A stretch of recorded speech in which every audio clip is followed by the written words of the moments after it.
खामोशियां बेवजह नहीं होती, कुछ दर्द आवाज छीन लिया करते हैं। यूं तो साल 1993 को आजाद भारत की चंद लेकिन बेहद बुरी यादों के रूप में याद किया जाता है। इसी साल मुंबई सीरियल ब्लास्ट हुए। इसी साल हर्षद मेहता ने वरिष्ठ भारतीय नेताओं पर रिश्वतखोरी का आरोप लगाया। तो इसी साल महाराष्ट्र के लातूर में भयानक भूकंप ने 10,000 से ज्यादा जानें ली। लेकिन इस साल कुछ ऐसा भी हुआ जिसने नया इतिहास रच दिया। इस साल लागू हुआ पंचायती राज कानून। इसके लागू होते ही गांवों के सशक्तिकरण की दिशा में भारत ने कदम बढ़ा दिया। नमस्कार, आजादी के अमृत महोत्सव पर इनसाइड लाइव की स्पेशल सीरीज 75 साल की 75 कहानियां देख रहे हैं आप, और मैं हूं आपके साथ कोमल। आज बात साल 1993 की।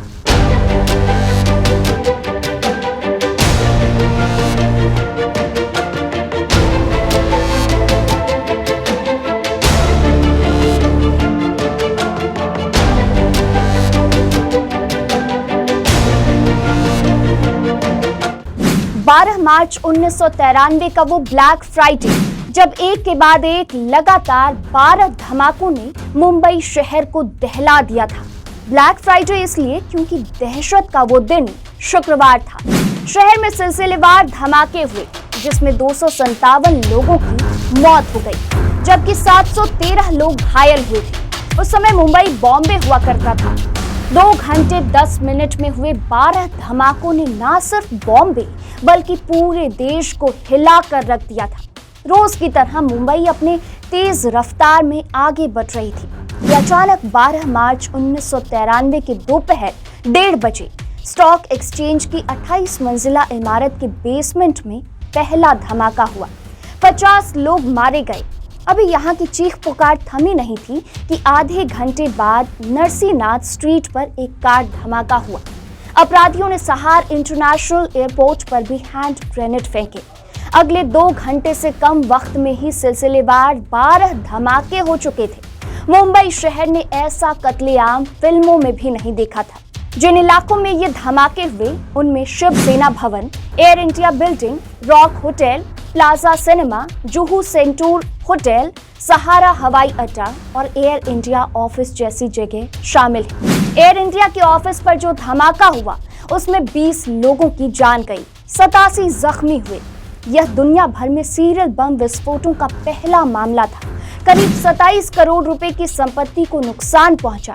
इन धमाकों के मास्टरमाइंड दाऊद इब्राहिम को गिरफ्तार नहीं किया जा सका। पुलिस के मुताबिक धमाके भारत से बाहर रहने वाले दाऊद इब्राहिम ने ही करवाए थे। शरद पवार ने अपनी बायोग्राफी ऑन माई टर्म्स में कई खुलासे भी किए। पवार ने इसमें 1993 में चौथी बार मुख्यमंत्री बनने के बाद हुए बम धमाकों को लेकर जिक्र भी किया। किताब के अनुसार पवार अफवाहों के फैलने से परेशान थे और शांति लाना चाहते थे। मुंबई में जिन 11 जगहों पर ब्लास्ट हुए थे वे सभी हिंदू बहुल इलाके थे। आतंकियों की मंशा यही थी कि ब्लास्ट के बाद सांप्रदायिक तनाव फैल जाए, इसलिए उन्होंने टेलीविजन स्टूडियो से यह ऐलान किया कि मुंबई में 11 नहीं बल्कि 12 बम ब्लास्ट किए गए। 12वां ब्लास्ट मस्जिद बांदेर इलाके में भी हुआ। इससे दोनों ही समुदायों में ये संदेश गया कि समुदाय विशेष को निशाना नहीं बनाया गया। पवार ने बताया कि इसका उल्लेख उन्होंने जस्टिस श्री कृष्ण कमीशन के सामने भी किया था और इस तत्कालीन निर्णय का कमीशन ने तारीफ भी किया था। मुस्लिम महिलाओं ने दाऊद को चूड़ियां भेजी और फिर दाऊद ने ये कदम उठाया था। 13 मार्च को ट्रैफिक डीसीपी राकेश मारिया को ब्लास्ट के इन्वेस्टिगेशन का जिम्मा मिला था। कमान संभालते ही शाम को मारिया ने पहला ऑर्डर दिया कि कंट्रोल रूम फीड पर पैनी नजर रखी जाए। रात के 8 बजे ये सारी बातें हुई और करीब 9:30 बजे पहला सुराग भी मिल गया था। पता चला कि वर्ली में हथियारों से भरी एक वैन मिली है।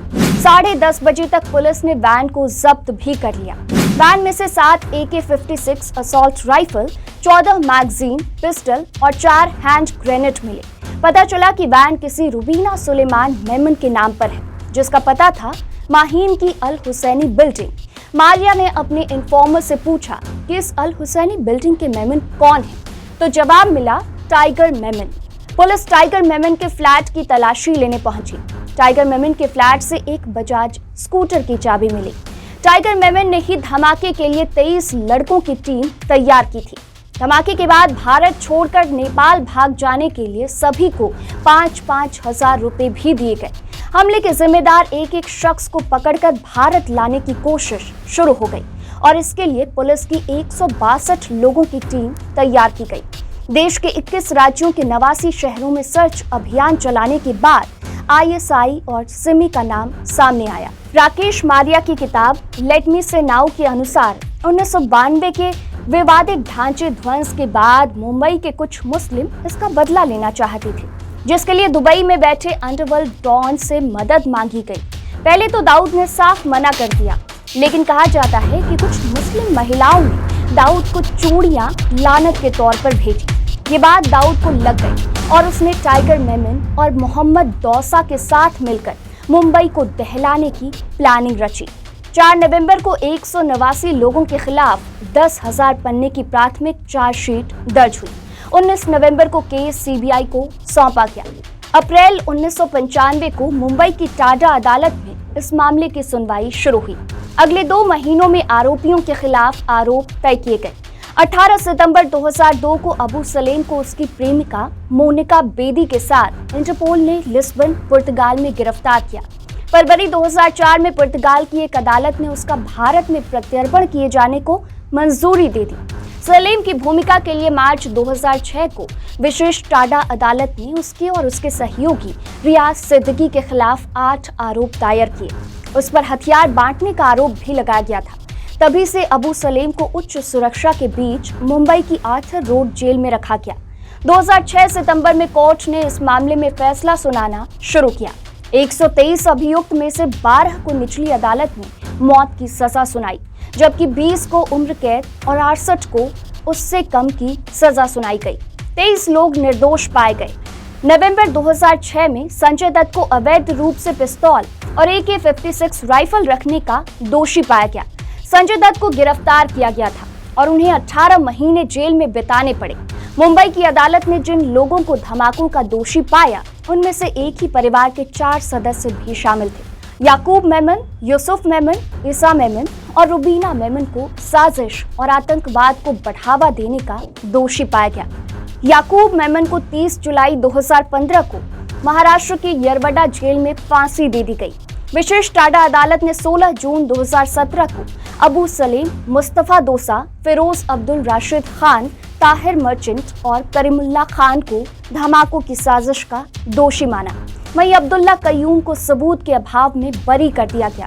जैसा कि हमने आपको पहले ही बता दिया कि 1993 भारतीय इतिहास में बुरी यादों के रूप में दर्ज है। 30 सितंबर 1993 की सुबह 3:56 पर महाराष्ट्र के लातूर में भूकंप आया।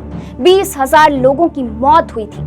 यह भूकंप इतना शक्तिशाली था कि लगभग पूरा लातूर ही उजड़ गया। 40 सेकंड तक आए भूकंप के झटकों से 30,000 से ज्यादा लोग घायल हुए थे। न सिर्फ लातूर बल्कि आसपास के 12 जिलों के करीब 2,11,000 मकान भी इस भूकंप में तबाह हो गए थे। शहर के हर इलाके में हर ओर शवों का अंबार लगा हुआ था। 6.4 तीव्रता के इस भूकंप ने पूरे लातूर शहर में तबाही मचा दी थी। इस भूकंप में 52 गांव पूरी तरह से तहस नहस हो गए थे। भूकंप का सर्वाधिक असर लातूर के औसा ब्लॉक और उस्मानाबाद जिले में हुआ था। इस भूकंप का केंद्र किलारी नामक स्थान में जमीन से 12 किलोमीटर नीचे था। ऐसा माना जाता है कि जहां भूकंप का केंद्र था उस जगह कभी एक बड़ा सा क्रेटर हुआ करता था। जिस वक्त ये भूकंप आया, अधिकतर लोग गहरी नींद में सो रहे थे, जिस कारण जान माल का ज्यादा नुकसान हुआ। लेकिन इस भयानक त्रासदी के बाद हमें देशवासियों की एकता भी देखने को मिली। तब देशवासियों ने एकता का परिचय देते हुए पूरे देश से लातूरवासी भूकंप पीड़ितों की सहायता के लिए अभियान चलाया। आपदा की इस घड़ी में देश के नागरिकों ने दिखा दिया कि कैसी भी हालत हो, कैसी भी परिस्थिति हो और कैसी भी चुनौतियां हो, वो अपने देश की सेवा और देशवासियों की सहायता से पीछे नहीं हटेंगे। इसी साल लागू हुआ पंचायती राज कानून, जो बन तो गया था साल 1992 में ही, लेकिन इसे लागू किया गया 1993 में। इसके लागू होते ही गांवों के सशक्तिकरण की दिशा में भारत ने कदम बढ़ा दिया। तो आज के एपिसोड में इतना ही, फिर मिलूंगी अगले एपिसोड के साथ, यानी साल 1994 की महत्वपूर्ण घटनाओं के साथ। देखते रहिए इनसाइड टू लाइव। नमस्कार।